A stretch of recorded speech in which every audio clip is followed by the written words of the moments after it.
ಶ್ರೀ ಮಹಾಗಣಪತಯೇ ನಮಃ. ಶ್ರೀ ಗುರುಭ್ಯೋ ನಮಃ. ಹರಿ ಓಂ. ಓಂ ನಮಃ ಶಿವಾಯ. ಪ್ರಿಯ ವೀಕ್ಷಕರೇ, ಮೀನರಾಶಿ ಏಪ್ರಿಲ್ 2026 ತಿಂಗಳ ಭವಿಷ್ಯ ಕಾರ್ಯಕ್ರಮಕ್ಕೆ ನಿಮಗೆಲ್ಲ ಹಾರ್ದಿಕ ಸ್ವಾಗತ. ಗ್ರಹಗಳ ಸಂಚಾರ ಮತ್ತು ನಕ್ಷತ್ರಗಳ ಆಧಾರದ ಮೇಲೆ ಏಪ್ರಿಲ್ 2020 ಮೀನರಾಶಿ ಜಾತಕರ ಮೇಲೆ ಏನು ಪ್ರಭಾವ ಬೀರುತ್ತೆ ಅನ್ನುವಂಥ ವಿಚಾರವನ್ನ ಈ ವಿಡಿಯೋದಲ್ಲಿ ತಿಳಿಸ್ಕೊಡ್ತೀನಿ. ಈ ತಿಂಗಳಲ್ಲಿ ಎಲ್ಲರಿಗೂ ಕೂಡ ಯುಗಾದಿ ಹಬ್ಬದ ಶುಭಾಶಯಗಳು. ಏನಪ್ಪ ಇವಾಗ ಯುಗಾದಿ ಹಬ್ಬ ಹೇಳ್ತಿದ್ದಾರೆ ಅಂತ ತಿಳ್ಕೊಬೇಡಿ. 14/4/2026 ಮಂಗಳವಾರ ಸೂರ್ಯ ಮೀನ ರಾಶಿಯಿಂದ ಮೇಷ ರಾಶಿಗೆ ಉಚ್ಚ ಕ್ಷೇತ್ರಕ್ಕೆ ಹೋಗ್ತಾ ಇದ್ದಾನೆ. ಇವತ್ತಿನ ದಿನ ಯಾರ್ಯಾರು ಸೌರಮಾನ ಪದ್ಧತಿಯಂತೆ ಯುಗಾದಿ ಹಬ್ಬವನ್ನು ಆಚರಿಸ್ತೀರಿ, ನಿಮ್ಮೆಲ್ಲರಿಗೂ ಕೂಡ ಯುಗಾದಿ ಹಬ್ಬದ ಹಾರ್ದಿಕ ಶುಭಾಶಯಗಳು. ಹೋದ ತಿಂಗಳು ನಡೆದಿದ್ದು ಚಾಂದ್ರಮಾನ ಯುಗಾದಿ ಹಬ್ಬ, ಅದು ವರ್ಷ ಭವಿಷ್ಯವನ್ನ ತಿಳಿಸಿದ್ದೀನಿ. ಆಮೇಲೆ ಈ ತಿಂಗಳಲ್ಲಿ ಬಹಳ ವಿಶೇಷವಾಗಿ 20 ಏಪ್ರಿಲ್ 2026 ಒಳ್ಳೆ ಮುಹೂರ್ತ, ಅಕ್ಷಯ ತೃತೀಯ ಅನ್ನೋಂಥದ್ದು ಒಳ್ಳೆಯ ಮುಹೂರ್ತ. ಅಕ್ಷಯ ಅನ್ನುವಂಥ ಹೆಸರೇ ಸೂಚಿಸುತ್ತೆ ಕ್ಷಯ ಆಗದೆ ಇರುವಂಥದ್ದು. ಇವತ್ತಿನ ದಿನ ನೀವು ಚಿನ್ನ ತಗೊಳ್ಳೋರು ಚಿನ್ನ ತಗೊಳ್ಳಿ, ಬೆಳ್ಳಿ ತಗೊಳ್ಳೋರು ಬೆಳ್ಳಿ ತಗೊಳ್ಳಿ. ಅದ್ರ ಜೊತೆಗೆ ಜಪ, ದಪ, ದಾನ, ಧರ್ಮಗಳು, ತರ್ಪಣಗಳು, ಹೋಮ ಇವೆಲ್ಲ ಮಾಡಿದ್ರೆ ಪುಣ್ಯ ಫಲನೂ ಕೂಡ ಹೆಚ್ಚಾಗುತ್ತೆ. ಯಾವುದು ಪಾಪ ಕರ್ಮಗಳನ್ನ ಮಾಡಬೇಡಿ, ಯಾರಿಗೂ ಕೂಡ ಮನಸ್ಸನ್ನ ನೋಯಿಸಬೇಡಿ. ಅಕ್ಷಯ ತೃತೀಯ ನೀವೇನು ಮಾಡ್ತಿರೋ ಅದು ಅಕ್ಷಯವಾಗಿ ಇವತ್ತಿನ ದಿನ ನಿಮಗೆ ಪ್ರಾಪ್ತಿಯಾಗುತ್ತೆ. ಗಂಗಾ ಸ್ನಾನ ಮಾಡಿ ಇವೆಲ್ಲ ಜಪ, ತಪ, ಪೂಜೆಗಳು, ದಾನ, ಧರ್ಮಗಳನ್ನ ಮಾಡುವಂತಹ ದಿನವೇ ಅಕ್ಷಯ ತೃತೀಯ. ಇದು ಒಳ್ಳೆ ಮುಹೂರ್ತ, ಒಳ್ಳೆ ಶುಭ ದಿನ. 21/4/2026 ಬುಧವಾರ ಶ್ರೀ ಶಂಕರಾಚಾರ್ಯರ ಜಯಂತಿ. ಗುರುಗಳಿಗೆ ನಮಸ್ಕಾರ ಮಾಡ್ತಾ ಈಗ ಮೀನ ರಾಶಿಯವರಿಗೆ ಏಪ್ರಿಲ್ ಹೇಗಿದೆ ಫಲ ಅನ್ನೋದನ್ನು ತಿಳಿಸ್ತೀನಿ. ಈ ತಿಂಗಳಲ್ಲಿ 4 ಗ್ರಹಗಳು ರಾಶಿ ಪರಿವರ್ತನೆ ಆಗ್ತಾರೆ. 2 ಏಪ್ರಿಲ್ 2026 ನಿಮ್ಮ ಜನ್ಮ ರಾಶಿಗೆ ಕುಂಭ ರಾಶಿಯಿಂದ ನಿಮ್ಮ ಜನ್ಮ ರಾಶಿಗೆ ಕುಜ ಸಂಚಾರ ಆಗ್ಬಿಡ್ತಾನೆ. 10/4/2026 ಬುಧ ಕೂಡ ಕುಂಭ ರಾಶಿಯಿಂದ ನೀಚನಾಗ್ತಾನೆ, ನಿಮ್ಮ ಜನ್ಮ ರಾಶಿಗೆ ಬುಧನು ಸಂಚಾರ ಆಗ್ತಾನೆ. 14/4/2026 ಸೂರ್ಯ ನಿಮ್ಮ ಜನ್ಮ ರಾಶಿಯಿಂದ ಮೇಷ ರಾಶಿಗೆ ಸಂಚಾರ ಆಗ್ತಾನೆ. 19/4/2026 ಶುಕ್ರ ಮೇಷ ರಾಶಿಯಿಂದ ವೃಷಭ ರಾಶಿಗೆ ಸಂಚಾರ ಆಗ್ತಾನೆ. ಹಾಗಾದ್ರೆ ನಿಮ್ಮ ಜನ್ಮ ರಾಶಿಗೆ ಕುಜ ಬರೋದು ಅಷ್ಟು ಅಶುಭ ಅಲ್ಲ. ಯಾಕೆಂದ್ರೆ ಕುಜ ನಿಮ್ಗಾಗ್ಲೇ ಈಗ 7.5 ನಡೀತಾ ಇದೆ, ನಿಮ್ಗೆಲ್ಲ ಗೊತ್ತಿರೋ ವಿಚಾರ. ಆದ್ರೆ ಯಾರು ಭಯ ಪಡ್ಬೇಡಿ. ಆದ್ರೆ ಈಗ ನಿಮ್ಮ ಜನ್ಮ ಶನಿಯ ಮೇಲೆ ಕುಜ ಬಂದಾಗ ವೃತ್ತಿ ವಿಚಾರದಲ್ಲಿ ತೊಂದರೆ, ಮಾನಸಿಕವಾಗಿ ಅಡೆತಡೆಗಳು, ತೊಂದರೆಗಳು ಉಂಟಾಗುತ್ತೆ. ಶುಕ್ರ ದ್ವಿತೀಯ ಭಾವ ಮತ್ತು ತೃತೀಯ ಭಾವದಲ್ಲಿ ಸಂಚಾರ ಆಗ್ತಾ ಇರೋದ್ರಿಂದ ಈ ತಿಂಗಳಲ್ಲಿ ಶುಕ್ರ ನಿಮಗೆ ತೃತೀಯಾಧಿಪತಿ ಮತ್ತು ಅಷ್ಟಮಾಧಿಪತಿಯಾದಂತಹ ಶುಕ್ರ ಕಾಪಾಡ್ತಾನೆ. ಗುರುಬಲ ಇಲ್ಲ, ಅದು ನಿಮ್ಮ ಜನ್ಮ ರಾಶಾಧಿಪತಿ ಗುರು.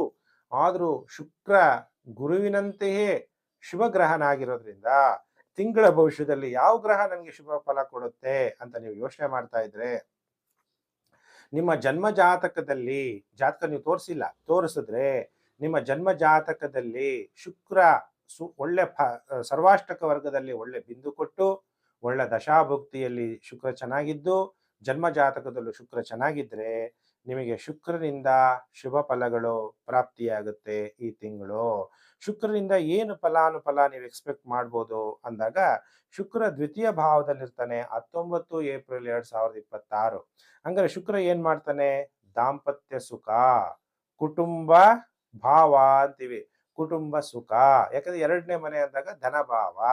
ಶುಕ್ರ ಧನವನ್ನ ಕೊಡ್ತಾನೆ. ಸಂಗೀತದಲ್ಲಿ ನಿಮಗೆ ಆಸಕ್ತಿಯನ್ನ ಹೆಚ್ಚು ಮಾಡ್ತಾನೆ. ಹಣ ಇರ್ಬೋದು, ಆಭರಣಗಳಿಗೆ ಶುಕ್ರ ಕಾರಕನಾಗಿರೋದ್ರಿಂದ ಹಣ ಮತ್ತು ಆಭರಣಗಳು ನಿಮ್ಮ ಕುಟುಂಬಕ್ಕೆ ಅಥವಾ ನಿಮಗೆ ಹರಿದು ಬರುವಂತಹ ಸಮಯ. ಶುಕ್ರ ಅಂದ್ರೆ ಪತ್ನಿಯನ್ನ ರೆಪ್ರೆಸೆಂಟ್ ಮಾಡ್ತಾನೆ. ಅವಾಗ ಪತ್ನಿಯಿಂದ ಅಥವಾ ಇತರ ಸ್ತ್ರೀಯಿಂದ ಮೀನರಾಶಿ ಜಾತಕರಿಗೆ ಸಂಪೂರ್ಣ ಸುಖ ಪ್ರಾಪ್ತಿಯಾಗುವಂತಹ ಯೋಗ ಉಂಟಾಗುತ್ತದೆ. ಕೆಲವರಿಗೆ, ಎಲ್ಲರೂ ಅಲ್ಲ, ಇತರರ ಜೊತೆ ದಾಂಪತ್ಯ ಸುಖವನ್ನ ಯಾವ ತಡೆಯಿಲ್ಲದೆ ಅನುಭವಿಸುವಂತಹ ಯೋಗ ಕೆಲವರಿಗೆ ಉಂಟಾಗುತ್ತದೆ. ಶತ್ರುಗಳನ್ನ ನಿರ್ಮೂಲನೆ ಮಾಡ್ತೀರಿ. ಶುಕ್ರ ದ್ವಿತೀಯ ಭಾವದಲ್ಲಿದ್ದಾಗ ನಿಮ್ಮ ಮಾತು ಮೋಡಿಯಾಗಿರುತ್ತೆ, ಅಟ್ರಾಕ್ಷನ್ ಆಗಿರುತ್ತೆ. ಕುಜನ ಮನೆಯಲ್ಲಿರೋದ್ರಿಂದ ಸ್ಟ್ರಾಂಗ್ ಆಗಿ ಮಾತಾಡ್ತೀರಾ. ಮಾತನಾಡುವ ಸಾಮರ್ಥ್ಯ ಮೀನರಾಶಿ ಜಾತಕರಿಗೆ ಹೆಚ್ಚಾಗುತ್ತೆ. ಗೃಹ ಸೌಖ್ಯ ಪ್ರಾಪ್ತಿಯನ್ನ ಮಾಡಿಸ್ತಾನೆ. 19ನೇ ತಾರೀಕು ನಂತರ ತೃತೀಯ ಭಾವಕ್ಕೆ ಹೋಗ್ತಾನೆ. ಧೈರ್ಯ ವಸತೆ ಲಕ್ಷ್ಮಿ. ಧೈರ್ಯ ಲಕ್ಷ್ಮಿ ಯಾವಾಗ ನೀವು ಧೈರ್ಯ ಲಕ್ಷ್ಮಿ ಆಕ್ಟಿವೇಟ್ ಮಾಡಬೇಕು ಅಂದ್ರೆ ಧೈರ್ಯವಾಗಿ ನೀವು ಮುನ್ನುಗ್ದಾಗ ಬಿಸ್ನೆಸ್ ಸಕ್ಸಸ್ ಆಗುತ್ತೆ. ಕಮ್ಯುನಿಕೇಶನ್ ಇಂಡಸ್ಟ್ರಿಗಳಲ್ಲಿ ಸಕ್ಸಸ್ ಆಗ್ತೀರಿ. ಸಹೋದರ ಸಹೋದರಿಯರಿಂದ ಈ ತಿಂಗಳು ನಿಮಗೆ ಲಾಭ ಆಗುತ್ತೆ. ಕಾಯಿಲೆಗಳಿದ್ರೆ ವ್ಯಾಧಿಗಳಿಂದ ಮುಕ್ತಿಯನ್ನ ಹೊಂದಿಸ್ತಾನೆ.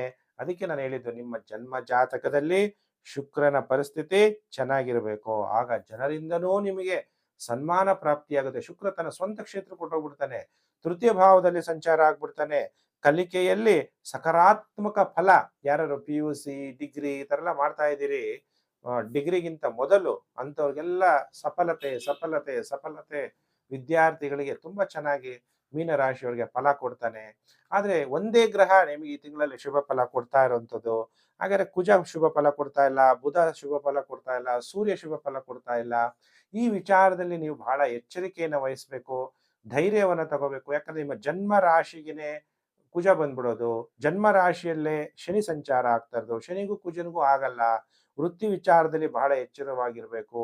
ಕುಜ ಜನ್ಮ ರಾಶಿಗೆ ಸಂಚಾರ ಆಗ್ಬೇಕಾದ್ರೆ ದೆವ್ವ ಭೂತಗಳ ತೊಂದರೆಗಳು ನಿಮಗೆ ಉಂಟಾಗುವಂತಹ ಸಾಧ್ಯತೆಗಳು, ಕ್ರೂರ ಫಲವನ್ನ ನಿಮಗೆ ಪ್ರಾಪ್ತಿ ಮಾಡ್ತಾನೆ. ಶೀಘ್ರ ಕೋಪ ಬಂದ್ಬಿಡುತ್ತೆ, ಕೋಪ ಕಂಟ್ರೋಲ್ ಮಾಡ್ಕೊಳಕ್ ಆಗಲ್ಲ. ಆದ್ರಿಂದ ಬಹಳ ಹುಷಾರಾಗಿರಿ. ಪ್ರಯಾಣಗಳನ್ನ ಮಾಡಬಾರ್ದು.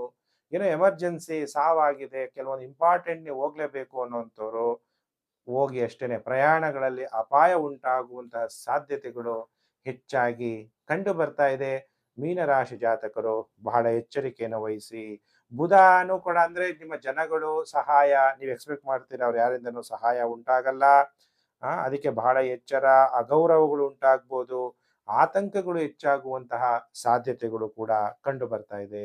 ಸೂರ್ಯ ಈ ದ್ವಿತೀಯ ಭಾವದಲ್ಲಿ ಸಂಚಾರ ಆಗ್ಬಿಡ್ತಾನೆ. 14ನೇ ತಾರೀಕು ಏಪ್ರಿಲ್ 2026. ಏನಾದ್ರೂ ವ್ಯಾಕುಲತೆ, ಹಲ್ಲು ನೋವು, ನೆಗಡಿ, ಈ ತರ ಮೋಸಕ್ಕೆ ಒಳಗಾಗುವಂಥದ್ದು, ಉದ್ವೇಗ ಹೆಚ್ಚಾಗುವಂತಹ ಸಾಧ್ಯತೆಗಳಿರುತ್ತೆ. ಬಾಯಿ ಹಲ್ಲು ಏನಾದ್ರೂ ಇನ್ಫೆಕ್ಷನ್ ಆಗುವಂಥದ್ದು. ಡೆಂಟಲ್ ಡಾಕ್ಟರ್ಗಳಿಗೆ ಮೆಂಟಲಿ ಟೆನ್ಷನ್ ಜಾಸ್ತಿ ಅದರಲ್ಲೂ ಟೆನ್ಷನ್ ಜಾಸ್ತಿ ಆಗುವಂಥದ್ದು. ENT ಸ್ಪೆಷಲಿಸ್ಟ್ ಡಾಕ್ಟರ್ಗಳು ಕೂಡ ಬಹಳ ಹುಷಾರಾಗಿರಬೇಕು. ಅದಕ್ಕೆ ಬಹಳ ಎಚ್ಚರವನ್ನ ನೀವು ಬಹಳ ಎಚ್ಚರವಾಗಿ ಇರಬೇಕಾಗತ್ತೆ. ಅಥವಾ ನೀವು ಪುರುಷ ಜಾತಕರಾಗಿದ್ರೆ ನಿಮ್ಮ ಪತ್ನಿ ಕುಟುಂಬದಲ್ಲಿ ತೊಂದರೆಗಳಾಗ್ಬೋದು. ನೀವು ಸ್ತ್ರೀ ಜಾತಕರಾಗಿದ್ರೆ ಪತಿಯ ಕುಟುಂಬದಲ್ಲಿ ತೊಂದರೆಗಳಾಗ್ಬೋದು. ಈ ತರ ಕೆಲವೆಲ್ಲ ನೆಗೆಟಿವ್ ಎಫೆಕ್ಟ್ ಕೂಡ ಮೀನರಾಶಿ ಜಾತಕರಿಗೆ ಪ್ರಾಪ್ತಿಯಾಗುತ್ತೆ. ಮೀನರಾಶಿ ಜಾತಕರಿಗೆ ಏಪ್ರಿಲ್ 2026 ತಿಂಗಳ ಭವಿಷ್ಯವನ್ನು ತಿಳಿಸಿದ್ದೀನಿ. ವಿಡಿಯೋನ ಶೇರ್ ಮಾಡಿ. Facebook, WhatsApp group, Telegram group ಕೆಳಗಡೆ ಹೈಪ್ ಅಂತ ಇದೆ, ಅದನ್ನು ಒತ್ತಿದ್ರೆ ಪಾಯಿಂಟ್ಸ್ ಮೇಲೆ ಹೋಗುತ್ತೆ. ಇವೆಲ್ಲ ನೀವು ಮಾಡಿದ್ರೆ ವಿಡಿಯೋ ಎಲ್ಲರೂ ಕೂಡ ನೋಡೋಕ್ಕೆ ಸಹಾಯ ಆಗುತ್ತೆ. ವಿಡಿಯೋ ಇಷ್ಟ ಆದರೆ ಲೈಕ್ ಮಾಡಿ, ಸಬ್ಸ್ಕ್ರೈಬ್ ಮಾಡ್ಕೊಳ್ಳಿ, ನೋಟಿಫಿಕೇಶನ್ ಬೆಲ್ ಆಲ್ ಅನ್ನೋದು ಒತ್ತಿ. ಆಗ ನಾನು ಮುಂದೆ ಹಾಕುವ ಲೇಟೆಸ್ಟ್ ವಿಡಿಯೋ ನಿಮಗೆ ಬೇಗ ಬಂದು ತಲುಪುತ್ತೆ. ನೀವೆಲ್ಲ ಯಾರು ಮೀನರಾಶಿ ಜಾತಕರಿದ್ದೀರಿ, ಭಗವಂತ ವಿಶ್ವೇಶ್ವರ, ಅದಕ್ಕೆ ಓಂ ವಿಶ್ವೇಶ್ವರಾಯ ನಮಃ ಅನ್ನುವಂತಹ ಮಂತ್ರವನ್ನು ಜಪ ಮಾಡಿ. ಕಾಶಿ ವಿಶ್ವನಾಥ, ಅದಕ್ಕೆ ಕಾಶಿ ವಿಶ್ವನಾಥನನ್ನ ನೆನಪು ಮಾಡ್ತಾ ಶಿವನಿಗೆ ಹಸುವಿನ ಹಾಲಿನಿಂದ ಕ್ಷೀರಾಭಿಷೇಕ ಮಾಡಿಸಿ. ಆಗ ಗ್ರಹಗಳಿಂದ ಉಂಟಾಗುವ ನೆಗೆಟಿವ್ ಎಫೆಕ್ಟು ಕಮ್ಮಿ ಆಗುತ್ತೆ. ಸುಬ್ರಹ್ಮಣ್ಯೇಶ್ವರನಿಗೆ ದೀಪ ಹಚ್ಚಿ, ದೀಪವನ್ನ ದಾನ ಮಾಡಿ, ಬತ್ತಿಯನ್ನ ದಾನ ಮಾಡಿ, ಎಣ್ಣೆಯನ್ನ ದೇವಸ್ಥಾನಕ್ಕೆ, ಸುಬ್ರಹ್ಮಣ್ಯೇಶ್ವರ ಸ್ವಾಮಿ ದೇವಸ್ಥಾನಕ್ಕೆ ದಾನ ಮಾಡಬೇಕು. ಯಾರು ತುಂಬಾ ಕಷ್ಟದಲ್ಲಿದ್ದಾರೋ ಅಂಥವ್ರಿಗೆ ತೊಗರಿ ಬೇಳೆ ಆ ಥರದನ್ನೆಲ್ಲ ನೀವು ದಾನ ಮಾಡ್ತಾ ಹೋಗ್ಬೋದು. ಪ್ರಿಯ ವೀಕ್ಷಕರೇ, ನಿಮಗೆಲ್ಲ ದೇವರು ಒಳ್ಳೇದು ಮಾಡಲಿ. ಸಮಸ್ತ ಲೋಕೋ ಸುಖಿನೋ ಭವಂತು. ನಾನು ಮತ್ತೊಂದು ವಿಡಿಯೋದಲ್ಲಿ ಮತ್ತೆ ನಾನು ನಿಮ್ಮನ್ನು ಭೇಟಿ ಮಾಡ್ತೀನಿ. ನಮಸ್ಕಾರ.